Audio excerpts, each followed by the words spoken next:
Teman-teman di penginjilan selalu mengatakan begini. Kalau orang bertanya, Yesus, seperti apakah engkau mengasihi aku?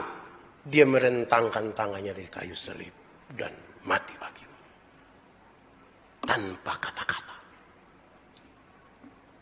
Sekali lagi. Yesus, seperti apakah engkau mengasihi aku? Dia merentangkan tangannya di kayu salib dan mati bagimu. Seperti itulah. Tanpa kata-kata. Saya juga ingin mengatakan kepada saudara, juga jangan terlalu puaslah dengan kata-kata. Jangan. Sebab daftar makanan tidak akan mengenyangkan laparmu. Tidak akan. Siapa yang terlalu lapar, dia masuk di warung satu, dia baca nasi ayam. Terus aduh saya sukinyang, puji Tuhan. Makan dulu. Daftar minuman tidak akan menghilangkan dahagamu. Jangan puas dengan kata-kata. Kadang-kadang kata-kata itu bisa hoax itu. Saudara ini kan kalau komen orang plus status kan bisa tulis bilang ha, padahal tidak tertawa. Tipu itu toh. Kadang-kadang dong pakai 2 huruf yang saya sulit eja itu, dong bilang WK. Itu cara tertawa bagaimana itu? Wah itu tertawa begitu saya tidak ikut itu. Jangan puaslah dengan itulah. Berarti pesan paling pertama saudara-saudara, siapa Tuhan dalam hidupmu harus pertama-tama tahu diri. Siapakah kita? Kenapa saya ada di dunia?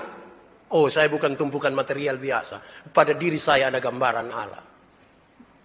Oh, ternyata saya salah untuk menggunakan kepercayaan Tuhan pakai. Ada dosa, tapi puji Tuhan, engkau datang. Itu baru kita bisa rasa itu keintim. Tahu diri dulu. Jangan sampai kita tidak tahu diri. Ada 3 nenek-nenek. Kakak adik.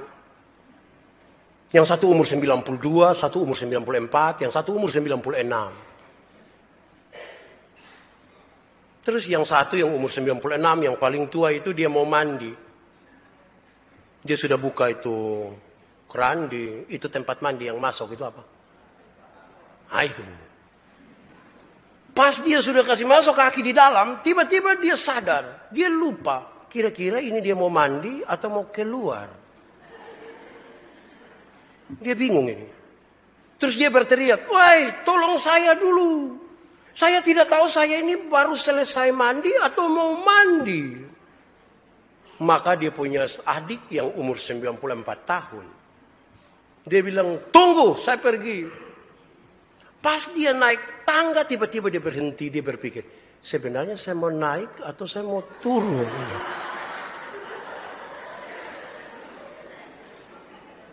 Dia pikir lama dan kemudian karena dorang dua pak, wah lu di mana? Tunggu, saya pikir tidak tahu saya mau naik atau turun.